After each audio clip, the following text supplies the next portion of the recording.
The United States men's national team is finally back in the Olympics for soccer. But here's the thing. Why go just to go? Can the roster that we are sending actually realistically fight for a medal? Well, today we're gonna talk about that. Hi, if you're new here, I'm Filippo, and welcome to Tactical Manager TV, and welcome to what is essentially a US men's national team Olympic preview. This is how it's gonna go. First, we're gonna go through when and where to watch, and then the format of the tournament. After that, we're gonna do a roster breakdown with the positives and negatives. Also, I'm gonna be sharing my concerns. Then we're gonna dive into our group stage and bracket to determine our odds of getting a medal. All right, so now you can sit back, relax, make some popcorn, turn on the AC, and obviously as you turn on the air conditioner, make sure to check the ventilation system to see if there's no Colombian national team fans there, just kind of trying to get into the Hard Rock Stadium. That doesn't make much sense unless you live at the Hard Rock Stadium. I don't think anyone lives there. But in all seriousness, if you kindly could hit the like button as always and let me know, do you think the US men's national team can win a medal? You might want to wait for the roster breakdown section and the group stage bracket before you draw that conclusion, unless you have already done your own research. Okay, let's begin.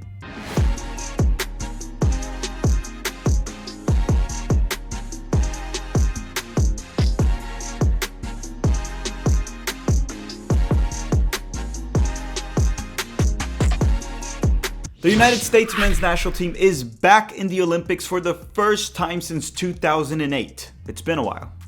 It's been a long time. I think that Olympics was in China, and that was when the housing market was crashing and shit, stuff like that. If you're in the United States, you may watch the US men's national team and the US women's national team at the USA Network. You can also stream the games on Peacock and on the NBC Olympics platform. So you have a few options there.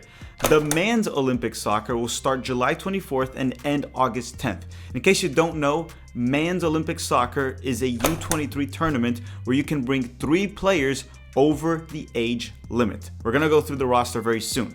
The tournament has a total of 16 nations with 4 groups of 4, with the top 2 of each group advancing to the quarterfinals. The winner gets a gold medal, the runners-up gets a silver medal, and the losers of the semifinals will battle for a bronze medal. We're gonna go through the group and the US men's national team's bracket very soon as well. And yes, we are gonna be doing a full coverage of the US men's national team here on YouTube. We're going to be doing live watch-alongs, post-game 7 things we learned videos, probably some previews here and there, and much more. So you're going to want to stick around and subscribe to the channel, because that's what George Washington used to do when he was alive, and that's what the cool people do. So if you don't subscribe, if you don't hit the like button, you're a loser. I don't make the rules.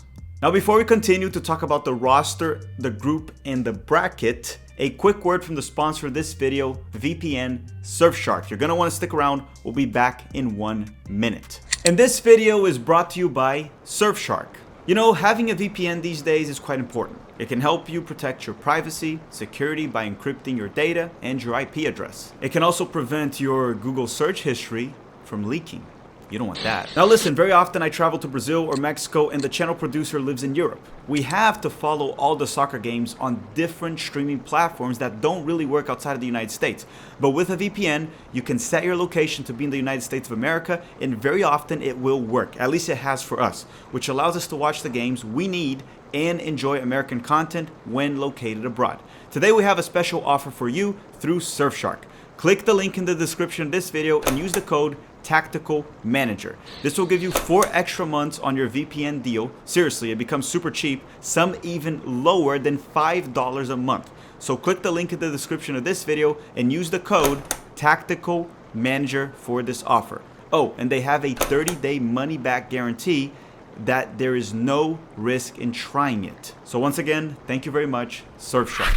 Okay, let's talk about the roster. The United States men's national team Olympic team will be coached by Marko Mitrovic, a Serbian coach that we don't know what to expect from him.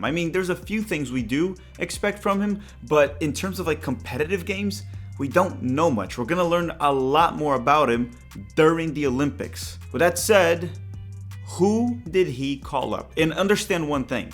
There were players that were left out that definitely is on him. But building the Olympic roster is tricky. This is not a FIFA sanctioned tournament. So clubs, or teams in this case in MLS franchises, are not obligated to release their players. So we could criticize him here and there for a player that we wanted in the roster, and maybe he called up that player and the club blocked it. So it's very tricky when criticizing an Olympic roster. With that said, what I'm going to mainly focus on are my concerns. So the goalkeepers are Patrick Schultz from the Columbus Crew and Gabriel Stonina from Chelsea. These are two high-ceiling goalkeepers. I really like these call-ups, and Patrick Schultz will probably be the starter. Now, for the defenders, he brought 6 of them. And keep in mind, this is an 18-man roster. It's a very small roster. You can only bring 18 players to the Olympics. So depth is usually an issue, and versatile players are important. But the defenders, he has Maximilian Dietz from Fürth in Germany. He's a center back. Then you have Nathan Harrio from the Philadelphia Union that will likely be the starting right back. As one of the overage players, you have Miles Robinson, the center back from FC Cincinnati. Another player that we have in this roster is John Token, the left back from the New York Red Bulls. And then Caleb Wiley, the left back from Atlanta United FC in Major League Soccer. Last but not least for the defenders, we have our second overage player, Walker Zimmerman from Nashville. Personally, I thought he could have brought Jalen Neal instead of one of the 2 overage center backs, and then you could have brought another overage player for a different position, like a center forward, because we're going to talk about that. That's a big issue. But let's talk about the midfielders. For the midfielders, he brought 5 of them, and they are Gianluca Busio from Venezia in the Serie A, Benjamin Kremaski from Inter Miami, Jack McGlynn from the Philadelphia Union, Jordi Mihailovic as the 3rd overage player. He plays for the Colorado Rapids. This is a call-up that I didn't like. I thought Diego Luna should have been there instead of him, and that would have also opened an extra space for an overage player. I don't think Mihailovic is a bad player. I also don't think he's great. The other one is Tenor Tessman from Venezia that had a very good season in the 2nd division of Italy, helping Venezia go to the Serie A, the 1st division, and it looks like he's going to get a transfer. He's going to get a big move this summer. Next up are the forwards, and he brought 5 forwards, and they are Paxton Aronson, that belongs to Eintracht Frankfurt in the Bundesliga, but is on a loan with FC Utrecht in the Eredivisie, the Dutch league. Then you have Taylor Booth that also plays for Utrecht. The other one is Duncan Maguire. That's the only center forward we brought, and he plays for Orlando City, and I do not rate him. The other winger is Kevin Paredes from Wolfsburg and Griffin Yao from Westerlo. So he brought essentially 4 wingers and 1 center forward. I guess Paxton Aronson can play as a false 9, but still, there's only 1 true center forward that I don't really rate. Yeah, Duncan Maguire is like an Irish pub center forward. That's probably the best way to describe his style of play. A lot of hustle, work rate, strength. He fights a lot, and that's about it. So what are my concerns about this roster? One, it's not very strong. Now, I'm not overly concerned about that because most teams don't bring their best U23 players to the Olympics anyway, besides maybe the host nation and a few South American teams. So that is not the biggest concern of them all. Another concern that I actually have is depth. We only have 1 true center forward that I already said I don't really rate. Paxton Aronson would have to play as a false 9 if he's not playing well. We only have 1 right back. We have no central defensive midfielder that can play multiple positions like a Leonard Maloney that can play the 6, left back, center back. There's not enough versatility in this roster. I'm also very concerned about the right back position with Harrio. I'm also concerned about creativity in this team. We left Diego Luna out. There's no creator, no actual playmaker. That is a valid concern. I don't think Jordi Mihailovic will be the playmaker we need. So how are we going to create? Are we just going to cross balls with Paredes, Taylor Booth, the wingers? Are we just going to play Berhalter ball, which I hope we don't? And then my other question is, where are the goals going to come from in this team? Duncan Maguire? I don't think so. I mean, he scores goals here and there. How is it going to work? Who is going to score these goals? And my last concern is this team cannot play out of the back. I think defensively, Miles Robinson and Walker Zimmerman should be fine. They're good enough defenders to stand out at the U23 level. Remember, this is a U23 tournament, and Zimmerman and Miles are in their prime years. They're 29, 30, 31. They should be fine defensively, but these guys cannot play out of the back. So if we try to play out of the back like how Berhalter had the US men's national team, we're screwed. So what are the positives and what am I looking forward? Well, one of them, the goalkeepers. These are two promising goalkeepers, and since our main team, the goalkeepers have been kind of shit, I'm looking forward to seeing what Patrick Schulte or Gabriel Sonina can do in a major youth tournament. The other two that I'm looking forward to are Busio and Tessman. They were really good in the second division of Italy, so I'm interested to seeing how they will do in this Olympics. The other one is the wingers. Okay, so Kevin Paredes and Taylor Booth.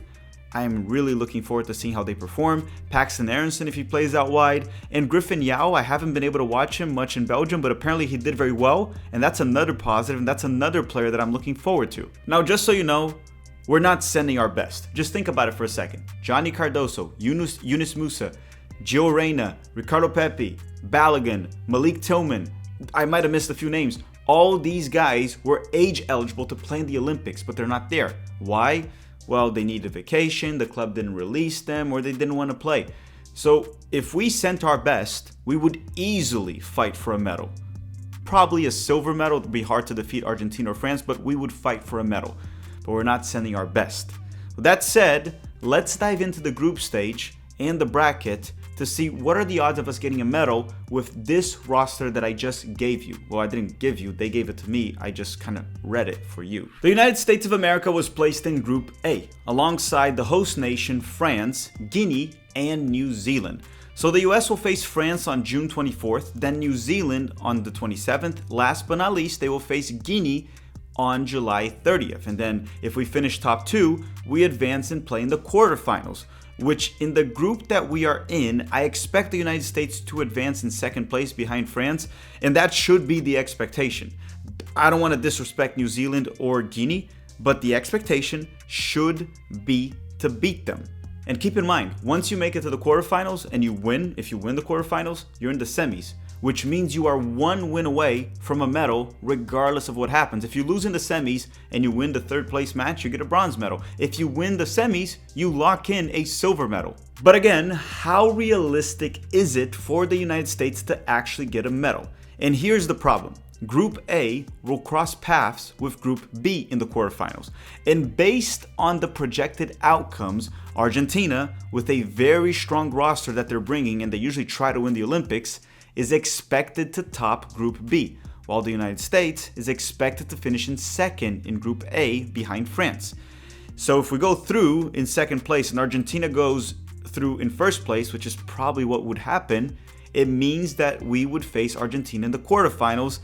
And look, anything can happen. It's not guaranteed also that the US will play Argentina in the quarterfinals, but very likely.